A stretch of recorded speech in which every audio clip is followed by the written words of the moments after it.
So we haven't caught up with you since Miami OCR, I believe. Yep. You just came back from RSX Worlds. Tell us how that event went. It went fairly well. I started off with a really strong first day with 3 solid races, and was in 30th after the first day and well positioned to kind of break into the top 15. However, for the remainder of the days, we had the famous Levante breeze, similar to the Mistral, where it kind of picked up to about 25 to 35 knots for the remainder of the regatta, and I had some issues in those conditions, and I slipped back to 45th, which I was a bit disappointed about. But all in all, not a bad event, and I'm happy to take what I learned from that event and move forward to the next one.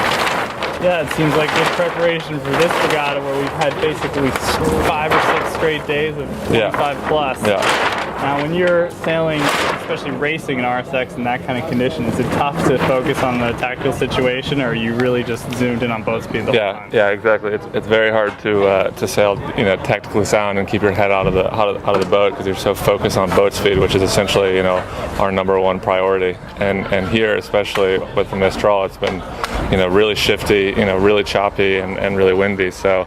For the most part, I feel like my speed has been pretty good at this event. I just have had some issues staying in phase, and my results kind of indicate that with a lot of mediocre results at this event. And how do you describe the character of your typical heavy air RSX race? Are you tacking and jibing a lot, or do you really have to minimize those? Yeah, you're minimizing your transitions, and you're essentially want to get out to one side, and your game plan before the race is to assess which side you think is better, and you for the most part you stick to that unless something dramatic happens during the race where you need to alter your game plan.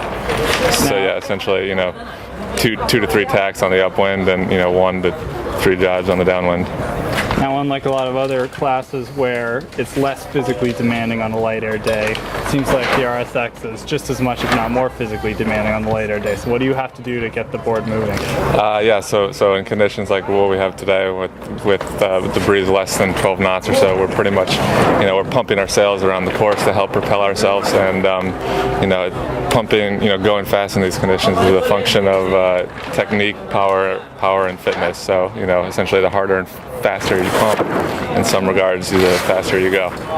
Okay, so Bob, last night we had a historic announcement. Title sponsor of the U.S. sailing team is moving to Sperry Topsider. So can you give us your reaction to the news?